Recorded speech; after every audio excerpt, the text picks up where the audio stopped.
ನಿಮ್ಮ ಜಮೀನಲ್ಲಿ ಇರುವ ಬೋರ್ವೆಲ್ ಅಲ್ಲಿ ನೀರು ಬರ್ತಾ ಇಲ್ವಾ? ಹಾಗೆ ನಿಮ್ಮ ಮನೆ ಹತ್ರ ಇರುವ ಬೋರ್ವೆಲ್ ಅಲ್ಲಿ ನೀರು ಬರ್ತಾ ಇಲ್ವಾ? ನಿಮ್ಮ ಬೋರ್ವೆಲ್ ಯಾವುದೇ ಜಾಗದಲ್ಲಿ ಇರಲಿ ಅದರಲ್ಲಿ ಸ್ವಲ್ಪನೂ ನೀರು ಬರ್ತಾ ಇಲ್ವಾ? ಹಾಗಿದ್ರೆ ಸ್ಕ್ರೀನ್ ಮೇಲೆ ಕಾಣ್ತಿರೋ ನಂಬರ್ಗೆ ಕಾಂಟ್ಯಾಕ್ಟ್ ಮಾಡಿ. ಇವರು ನಿಮ್ಮ ಬೋರ್ವೆಲ್ ಯಾವುದೇ ಜಾಗದಲ್ಲಿ ಇರಲಿ ಅದ್ರಲ್ಲಿ ಅಪ್ಪಟ ನೀರು ಬರ್ತಾ ಇಲ್ಲ ಅಂದ್ರೆ ಇವರು ನಿಮ್ಮ ಬೋರ್ವೆಲ್ ಗೆ ರೀಚಾರ್ಜ್ ಮಾಡಿಬಿಟ್ಟು ನಿಮ್ಮ ಬೋರ್ವೆಲ್ ಅಲ್ಲಿ ಪರ್ಮನೆಂಟ್ ಆಗಿ ಒಳ್ಳೆ ನೀರು ಬರುವ ಹಾಗೆ ಇವರು ಮಾಡ್ತಾರೆ. ಇವರ ಕಾನ್ಸೆಪ್ಟ್ ಬಂದ್ಬಿಟ್ಟು ರೈತರಿಗೆ ಒಳ್ಳೇದಾಗ್ಲಿ ಅಂದ್ಬಿಟ್ಟು ಇವರು ಮಾಡ್ತಾ ಇದಾರೆ. ಒಂದು ಒಳ್ಳೆ ರೇಟ್ಗೆ ನಿಮ್ಮ ಬೋರ್ವೆಲ್ ಅಲ್ಲಿ ಪರ್ಮನೆಂಟ್ ಆಗಿ ನೀರು ಬರುವ ವ್ಯವಸ್ಥೆ ಇವರು ಮಾಡಿಕೊಡ್ತಾರೆ. ಇವರ ಲೊಕೇಶನ್ ಬಂದ್ಬಿಟ್ಟು ಬೆಂಗಳೂರು. ಆಲ್ ಓವರ್ ಕರ್ನಾಟಕ ನಿಮ್ಮ ಬೋರ್ವೆಲ್ ಎಲ್ಲೇ ಇರಲಿ ಬಂದ್ಬಿಟ್ಟು ಇವರು ನಿಮ್ಮ ಬೋರ್ವೆಲ್ ಗೆ ರೀಚಾರ್ಜ್ ಮಾಡಿಬಿಟ್ಟು ಪರ್ಮನೆಂಟ್ ಆಗಿ ಒಳ್ಳೆ ನೀರು ಬರುವ ಹಾಗೆ ಮಾಡ್ತಾರೆ. ನಿಮ್ಮ ಬೋರ್ವೆಲ್ ಅಲ್ಲಿ ತುಂಬಾ ಜನ ರೈತರು ಬೋರ್ವೆಲ್ ಅಲ್ಲಿ ನೀರು ಬರ್ತಾ ಇಲ್ಲ ಅಂದ ತಕ್ಷಣ ಆ ಬೋರ್ವೆಲ್ ಬಿಟ್ಬಿಟ್ಟು ಬೇರೆ ಒಂದು ಬೋರ್ವೆಲ್ ಕೊರೆಸ್ತಾರೆ. ಆ ರೀತಿ ಕೊರ್ಸಕ್ ಹೋಗ್ಬೇಡಿ. ಅದೇ ನಿಮ್ಮ ಬೋರ್ವೆಲ್ ಅಲ್ಲಿ ನೀರು ಬರ್ತಾ ಇಲ್ವಲ್ಲ ಅದಕ್ಕೆ ಇವ್ರನ್ನ ಕಾಂಟ್ಯಾಕ್ಟ್ ಮಾಡಿ. ಇವರು ರೀಚಾರ್ಜ್ ಮಾಡಿ ಅದಕ್ಕೆ ಪರ್ಮನೆಂಟ್ ಆಗಿ ನೀರು ಬರುವ ವ್ಯವಸ್ಥೆ ಇವರು ಮಾಡ್ತಾರೆ. ಕಡಿಮೆ ವೆಚ್ಚದಲ್ಲಿ ಪರ್ಮನೆಂಟ್ ಆಗಿ ನಿಮ್ಮ ಬೋರ್ವೆಲ್ ಅಲ್ಲಿ ನೀರು ಬರಬೇಕಾ? ಹಾಗಿದ್ದರೆ ಇವಾಗಲೇ ಸ್ಕ್ರೀನ್ ಮೇಲೆ ಕಾಣ್ತಿರೋ ನಂಬರ್ಗೆ ಕಾಂಟ್ಯಾಕ್ಟ್ ಮಾಡಿ ನಿಮ್ಮ ಬೋರ್ವೆಲ್ ಗೆ ರೀಚಾರ್ಜ್ ಮಾಡಿಸಿಕೊಳ್ಳಿ. ವೀಕ್ಷಕರೇ, ಇದ್ರ ಬಗ್ಗೆ ನಿಮ್ಗೆ ಇನ್ನಷ್ಟು ಮಾಹಿತಿ ಬೇಕಾಗಿದ್ದಲ್ಲಿ ನಮ್ಮ ಒಂದು NBN ಕನ್ನಡ ಯೂಟ್ಯೂಬ್ ಚಾನಲ್ ಅನ್ನು ವಿಸಿಟ್ ಮಾಡಿ. ಜಸ್ಟ್ ಇವಾಗ ಇದ್ರ ಬಗ್ಗೆ ಸಂಪೂರ್ಣ ಮಾಹಿತಿ ಒಂದು ವಿಡಿಯೋ ಅಪ್ಲೋಡ್ ಆಗಿದೆ. ಆ ವಿಡಿಯೋವನ್ನು ಪೂರ್ತಿಯಾಗಿ ನೋಡಿ. ನಿಮ್ಮ ಬೋರ್ವೆಲ್ ಗೆ ರೀಚಾರ್ಜ್ ಮಾಡಿಸುವ ಬಗ್ಗೆ ಸಂಪೂರ್ಣ ಮಾಹಿತಿ ನಿಮಗೆ ಸಿಗುತ್ತದೆ.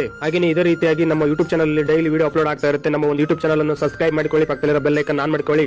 ನಮಸ್ಕಾರ, ಧನ್ಯವಾದಗಳು. ಇದೇ ತರ ವಿಡಿಯೋಸ್ಗಾಗಿ ನಮ್ಮ ಯೂಟ್ಯೂಬ್ ಚಾನಲ್ ಅನ್ನು ಸಬ್ಸ್ಕ್ರೈಬ್ ಮಾಡಿಕೊಳ್ಳಿ. ಪಕ್ಕದಲ್ಲಿರೋ ಬೆಲ್ ಐಕಾನ್ ಆನ್ ಮಾಡಿಕೊಳ್ಳಿ. ಹಾಗೆ ನಮ್ಮ ಇನ್ಸ್ಟಾಗ್ರಾಮ್ ಪೇಜ್ ಅನ್ನು ಫಾಲೋ ಮಾಡಿ. ಈ ವಿಡಿಯೋ ನಿಮ್ಮ ಫ್ರೆಂಡ್ಸ್ ಗೆಲ್ಲ ಶೇರ್ ಮಾಡಿ. ನಮಸ್ಕಾರ, ಧನ್ಯವಾದಗಳು.